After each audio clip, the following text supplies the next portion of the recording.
আরেকটা কথা বলবে না, তোমার সমস্ত অন্তঃকরণ জুড়ে প্রথম পবিত্র স্পর্শ আমারই হবে। তুমি আমার, সবসময় আমারই ছিলে আর থাকবে। এগুলো শুধু জীবনের কিছু কালো অধ্যায়, যার পাতা ছিঁড়ে ফেলতে হয়। এখানে তোমার কোনো দোষ ছিল না। কিন্তু আমার গায়ে যে কলঙ্ক লেগেছে তা কি মুছে যাবে? আমার আজরুশের গায়ে যদি কলঙ্ক লেগে থাকে, তবে আমি সেই কলঙ্ককে আমার ভালোবাসার দহনে কাজল বানাবো। যে কাজল শোভা পাবে তোমার সমস্ত অঙ্গ জুড়ে, যে কাজল আমার চোখে ধরা দিবে মুগ্ধতা রূপে, যে কাজলের আধার রং আমার চোখে আলো হয়ে জ্বলে উঠবে। আল্লাহ যা করেন ভালোর জন্যই করেন। আমাদের সাথে ঘটে যাওয়া প্রত্যেকটা ঘটনার মধ্যে কোনো না কোনো ভালো দিক লুকিয়ে আছে। সেদিন অনেক বড় খারাপ হওয়া থেকে উপরওয়ালা তোমাকে রক্ষা করেছেন। তুমি সাহসী, তাই নিজেকে রক্ষা করার চেষ্টা করেছ। হয়তো কৌশিকের শাস্তি না হলে অন্য কোনো নারী তার লালসার শিকার হতো। এই অনাকাঙ্ক্ষিত ঘটনার মাধ্যমে আমরা কাছাকাছি এসেছি।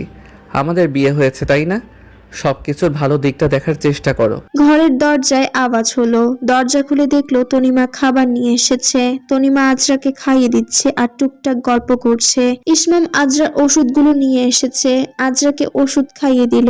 আজকে ইসমাম আজরাকে একটা ঘুমের ওষুধও দিয়েছে। আজরা ঘুমের ওষুধ খেয়ে গভীর নিদ্রায় মগ্ন আছে। রাত প্রায় 2:30 বাজে। ইসমাম এক নজর আজরাকে দেখছে। ইসমাম আজরার কাছে গেল, গা থেকে কাপড় সরিয়ে আবার পেটের দিকটা উন্মুক্ত করলো। আজরা আজকে আবার কাঁচি দিয়েছে, ওই জায়গায় আঘাত করেছে। আঘাত তেমন গুরুতর নয়। ইসমামের অন্তঃকরণ হতে দীর্ঘশ্বাস বেরিয়ে এলো। ইসমাম আজরাকে তুলে নিজের ঘরে গিয়ে শুয়ে দিল। ইসমামের কেন যেন সন্দেহ হচ্ছে আজরার সে সময়ে বলা ওষুধের কথায়। আজরা ওষুধগুলো খাচ্ছে না, খেলে তো এমন হওয়ার কথা না। ইসমাম ঘর জুড়ে খোঁজা শুরু করলো। খুঁজতে খুঁজতে বিছানার পেছনের দিকটাতে দেখলো অনেকগুলো ওষুধ পড়ে আছে। ইসমামের খুব রাগ হলো। তারপর সে আরো খোঁজাখুঁজি করে ফুলের টপের মধ্যে কিছু ওষুধের অংশ বিশেষ পেল। প্রতিদিন ওষুধ না খেয়ে কিছু খাটের পেছনে ফেলতো আর কিছু ফুলের টপে। ইসমাম সিদ্ধান্ত নিল আজরাকে কিছু বলবে না এখন, শুধু সারাক্ষণ তাকে যত্ন করবে। সকালবেলা আজরার ঘুম ভাঙলো, মাথা কেমন ভারী লাগছে। দেখলো তার বুকে ইসমাম মাথা দিয়ে আছে। আজরা ইসমামকে ধাক্কা দেওয়া শুরু করলো। আমাকে ছাড়ুন। এমনিতেই ইসমাম রাতে অনেক দেরি করে ঘুমিয়েছিল। এর মধ্যে আজরার ডাকাডাকি তার সহ্য হচ্ছে না। সে চট করে আজরার উষ্ঠদয় নিজের আয়ত্তে নিল। সে বেশ কিছুক্ষণ সময় নিয়ে আজরাকে ছেড়ে আবার বুকে ঘুমিয়ে গেল। ছি, কি বিশ্রী লোক, আপনার মুখের দুর্গন্ধ। Same to you. তবে এটা প্রতিদিন সকালবেলা এখন তোমার ব্রেকফাস্ট। এটা নিয়েই তোমার দিন শুরু করতে হবে। কিছু করার নেই। কি বললেন আপনি? যা শুনলেন আপনি বিবিচান। এখন ছাড়ুন আমাকে। কোনো ছাড়াছাড়ি নেই। আজকে আমি ভার্সিটি যাচ্ছি না, না কোচিংয়ে যাচ্ছি। সুতরাং এখন 9টা পর্যন্ত তোমাকে নিয়ে এভাবেই ঘুমিয়ে থাকবো। একটু নড়াচড়া করবে না। তারপর উঠে ফ্রেশ হয়ে নাস্তা খেতে যাব। না, আমাকে রুমে কেন এনেছেন? রাতে কত জোরে মার দিয়েছেন মনে নেই? কালকে রাত থেকে আজকে সকাল পর্যন্ত কতগুলো চুমু দিয়েছি মনে নেই? তোমার রুমে তোমাকে নিয়ে এসেছি। এখন থেকে তুমি আর অন্য রুমে ঘুমাবে না। না, আমি চলে যাব। কথাগুলো বলে আজরা ইসমামকে ধাক্কা দিয়ে তারপর উঠে চলে গেল। দরজার কাছাকাছি যেতে ইসমাম বলল, আজরুশ, আজকে যদি এই রুম থেকে বের হয়েছো তাহলে আর কোনো দিন এই রুমে আসবে না বলে দিলাম।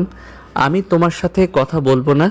আমি যদি একবার তোমাকে অগ্রাহ্য করা শুরু করি তখন বুঝতে পারবে। মন চাইলে আমি ওই রুমে শিফট হতে পারি। সত্যি যদি আমার বউ হওয়ার ইচ্ছে হয়, নিজের কাপড় চোপড় সব নিয়ে এসো। আমি যেন ঘুম থেকে উঠে তোমাকে আমাদের রুমে পাই। না হলে তোমার অবস্থা ভালো হবে না আজরুশ। নিশি দিবস তোমাকে চুমু দিতে দিতে কাহিল করে ফেলবো।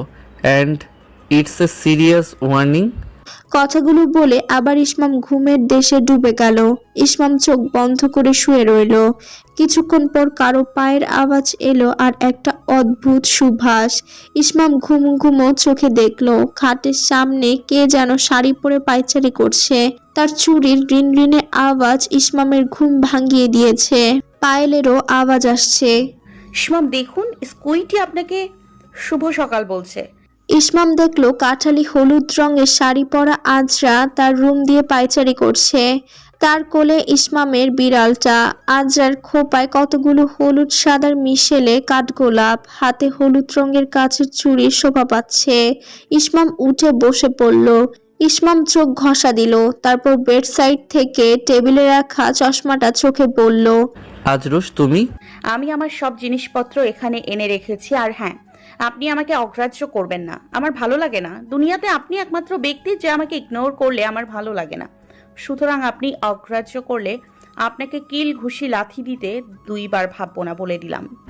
1 সেকেন্ড আজরুশ, তুমি এভাবেই থাকবে? ইসমাম ওয়াশরুম থেকে ফ্রেশ হয়ে এলো, আজরাকে কাছে টেনে নিয়ে বলল, তাহলে কিন্তু রোজ রোজ ব্রেকফাস্টে মর্নিং কিস নেওয়ার জন্য তৈরি থাকতে হবে। কেন এখন বলবেন না ঘর থেকে বেরিয়ে যা? ইসমাম দুষ্টুমি করে আজরার পেটের দিকে সুরসুরি দিতে দিতে বলল, না ম্যাডাম, আপনাকে এখন আর ঘর থেকে বের হতে দেব না। দিনকে রাত বানাবো। আপনি এসব ধরনের কথা বলতে পারেন? আমি আরো অনেক কিছুই বলতে পারি।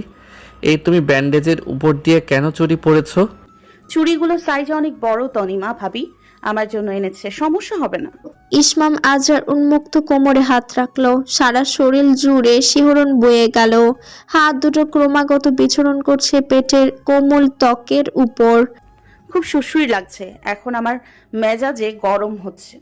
লাগুক, এখন তো আরো সুরসুরি দেব। ইসমাম আজরাকে ঘুরিয়ে তার দিকে নিল। আজকে তাদের উষ্টের মিলন একপাক্ষিক নয়, দুজন শুধু দুজনের দুনিয়াতে মত। আজরা ইসমামের পিঠের দিকটা খামচে ধরেছে। বেশ কিছুক্ষণ পরে ইসমাম আজরাকে ছেড়ে দিল। আজরা হাঁপাচ্ছে। আপনি দেখে একদম নাসবুর গোছের লোক। আর একটু হলে আমার ফুসফুস দুটো ফুটো হয়ে যেত। সকাল সকাল এমন হুড়পড়ি হয়ে ঘোরা তোমার ভুল ছিল। দিলে তো আমার মতো সুশীল পুরুষের নিয়ত খারাপ করে। কি? আমি মোটেও এমন কিছু করি। আমি কি খারাপ করলাম? আপনি আগে থেকেই এমন নষ্ট। তুমি তো যখন তখন এভাবে আমাকে আকৃষ্ট করার চেষ্টা করো। রাতে ঘুমানোর সময় দরজা খোলা রেখে দাও, আবার পড়তে বসলে আমার সামনে যখন তখন ওড়না টানাটানি করো। ঘুমের মাঝে আমি কাছে গেলেই, সুযোগ পেলেই কোলবালিশ মনে করে জড়িয়ে ধরতে চাও। তোমার ধান্দা কি? হ্যাঁ। আজরা ইসমামের দিকে এগিয়ে গিয়ে বলল, আমার ধান্দা আপনার এই সুদর্শন শরীরটাকে বিড়ালের মতো খামচে লাল করে ফেলা। ছাগল, জাদ্রেল, কর্নেল, হাফ মেন্টাল। ইসমাম আড়াআড়ি হাত ভাঁজ করে বেচারা ভঙ্গিতে বলল, তুমি আমার মতো অবলা পুরুষের শরীরে হাত দিচ্ছ? তুমি রাত বিরেতে আমার বস্ত্র হরণ করার পরিকল্পনা করছো নাকি? আমি অবশ্য মাইন্ড করব না, সমানে সমানে। যদি বলি আমার পরিকল্পনা এটাই। এটা কিন্তু ভালো হচ্ছে না। তুমি কিন্তু আগুনকে বারুদ দিয়ে উস্কে দিচ্ছ বললাম। না না না, আগুনকে উস্কে দেওয়ার সাহস কোথায় ইসমাম ভাই? আবার ভাই বলেছো? বলেছি। তুমি যদি এভাবে চালাতে থাকো তাহলে কিন্তু আমি বেশি দিন ভালো ছেলে হয়ে থাকতে পারবো না। আজরা হাসতে হাসতে রুম থেকে চলে গেল। Bye Ismam bro. আমি আসছি, দাঁড়াও। রাতে এরা ইসমামের ঘরের দিকে যাচ্ছিলেন। এটা বলতে যেন ইসমাম আজকে আজরার সাথে ঘুমায়। তিনি দোতলা বেয়ে ইয়াকুবের ঘরের সামনে যেতেই দেখলেন আজরার রাতের পোশাক পরে ইসমামের রুম থেকে বেরিয়ে আসছে। আরে মা, তুমি এখানে? রুমে আসো। না রে, আমি একটু ইসমামের সাথে কথা বলতাম। ও, তাহলে বলছো না কেন? যাও। কি কথা বলতে এসেছিলাম সেটা ভুলে গিয়েছি। বয়স হয়েছে তো। কি যে বলে আমার যুবতী ইরাবতী। আমি ইসমামের জন্য চা বানাচ্ছি, তুমি খাবে নাকি? এরা অবাক হলেন। একে তো আজরাকে ইসমামের রুম থেকে বেরিয়ে আসতে দেখে, তার উপর আবার ইসমামকে ইসমাম বলে ডাকছে। তিনি যা চেয়েছেন তা হয়েছে। ইসমাম আজরার মধ্যে সম্পর্ক ঠিক হতে শুরু করেছে। এটা ভেবে ইরার অনেক আনন্দ হচ্ছে। না রে, আমার চায়ের প্রয়োজন নেই। আমি এখন বরঞ্চ গিয়ে শান্তির ঘুম দিই। কেমন যেন শান্তি অনুভব হচ্ছে। কেন শান্তি অনুভব হচ্ছে আমাকেও একটু বলো। এমনিতেই। আজরা চা বানিয়ে নিয়ে রুমে আসতে আসতে দেখলো ইসমাম ঘুম। কি ব্যাপার? আজকাল আমার প্রিয় স্বামীকে কি অনেক বেশি পরিশ্রম করতে হচ্ছে আমার জন্য? অনেক বেশি ঘুমায় বেচারা আমার মতো 20 বছর বয়সী বাচ্চাকে লালন পালন করতে করতে ক্লান্ত। আজরা লাইট বন্ধ করে চাটা রেখে ইসমামের পাশে ঘুমিয়ে পড়ল। তনিমা জানালার ধারে এসে বসে আছে। গায়ে একটা মৃদু হাওয়ার ছোঁয়া লাগছে ক্ষণে ক্ষণে। বাহিরে থালার মতো বড় রূপালি চাঁদ দেখা যাচ্ছে। তার আশেপাশে মেঘগুলো তার অলংকার রূপে বিরাজ করছে। মাঝে মাঝে তনিমার মনে হয় চাঁদটা সূর্যের ভালোবাসা পেয়েছে বলেই এত আলোকিত হয়েছে। যেমন একটা মানুষ তার ভালোবাসার মানুষের দুনিয়াটা আলোকিত করে দিতে পারে, চাঁদটাও তেমন সূর্যের ভালোবাসায় তার দুনিয়াটা আলোকিত করেছে। সেই ভালোবাসার আলোয় উজ্জ্বল হয়েছে তার কমতিগুলো। তখন সেটা কলঙ্ক না, কাজল হয়েছে। তনিমা তার পিঠে একজোড়া ঠোঁটে স্পর্শ পেল। এই ঠোঁটের স্পর্শ তার পরিচিত, বেশ পরিচিত, যা শয়নী নিদ্রায় আদো জাগরণে তাকে ছুঁয়ে ছুঁয়ে যাচ্ছে। তার প্রিয় রাদীপের স্পর্শ। ক্রমে ক্রমে সংস্পর্শটা থেকে থেকে পেটে আর গলায় বিচরণ করতে লাগলো। তনিমা একটু নড়েচড়ে বসলো, তারপর ইয়াকুবের দিকে মুখ ঘুরিয়ে বসলো। কিছু হয়েছে রাদীপ সাহেব? কই কিছু হয়নি তো। কেন যেন বউটাকে আজকে অনেক আদর করতে ইচ্ছা করছে। শুভ বিবাহবার্ষিকী আমার ঝগড়াটে নারী। আপনাকেও পহেলা বিবাহ বার্ষিকীর শুভেচ্ছা মিস্টার খাম্বা। তোমার জন্য গিফট আজকে না, আগামীকাল থাকবে। তবে আমি আপনাকে আপনার আগেই গিফট দিয়ে দিচ্ছি। মানে কি গিফট? তনিমা ইয়াকুবকে একটা খাম দিল। খামটা খুলতেই বেরিয়ে এলো একটা প্রেগন্যান্সি টেস্ট কিট, যার মধ্যে স্পষ্ট দুটো লাল দাগ দেখা যাচ্ছে। ইয়াকুব তনিমাকে বলল, যা দেখছি তা কি ঠিক? তুমি ভালো মতো চেক করে দেখেছো তো? হ্যাঁ। আমি বাবা হতে যাচ্ছি। হোয়াট? আল্লাহর হাজার শুকরিয়া। আমি বিশ্বাস করতে পারছি না। আমি কিভাবে বোঝাবো আমি কতটা খুশি। এটা যে কত বড় উপহার, এটা সারা জীবনের শ্রেষ্ঠ উপহার। আমি এখন কি করব? আমাকে আগে বলোনি কেন? তোমার প্রচুর বিশ্রাম আর যত্নের প্রয়োজন। ইস, আরে থামুন, ওর বয়স মাত্র 1.5 মাস। আমার ছোট্ট কলিজাটার বয়স 1.5 মাস। তুমি আমাকে দুনিয়ার সবচেয়ে বড় খুশি এনে দিয়েছ। তোমাকে তোমাকে অনেক ভালোবাসি। 27 বছর বয়সে এর থেকে বড় খুশির বিষয় আর কি হতে পারে? তনিমা লজ্জায় চোখ নামিয়ে নিল।